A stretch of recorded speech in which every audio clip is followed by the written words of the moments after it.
अच्छा, दिखाई एकदम नहीं पड़ता है। एकदम नहीं पड़ता है। हमको एकदम नहीं देख पा रहे हैं। नहीं देख पा रहे हैं, देख पाता तब तो कम आता है। तो इनको आँख का इलाज करवाना है।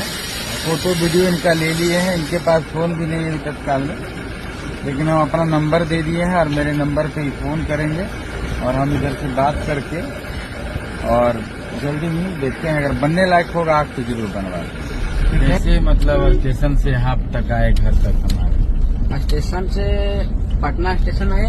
हाँ, तो वहाँ से बाहर हमको बोले भैया लोग को हमको बाहर कर दीजिए। तो बाहर कर दिया तो स्टेशन के बाहर आए तो ऑटो वाला पूछे हमको जाना है खेमनी चौक। तो खेमनी चौक में लाके उतार दिया टेम्पो वाला।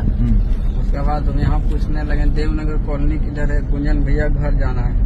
तो रात का टाइम था, कोई बताता था कोई नहीं बताता था। तो फिर आदमी कोई इंसान था तो लाके छोड़ दिया, बोला यही वाला घर है। तो घर खोला, बोला घर में, बोला कि नहीं है, यहाँ पर शूटिंग करने गया है, आएगा सुबह में मिलेंगे, यहाँ पे नहीं है।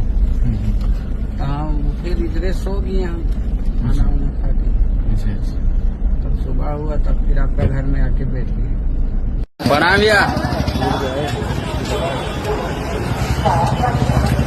घंटे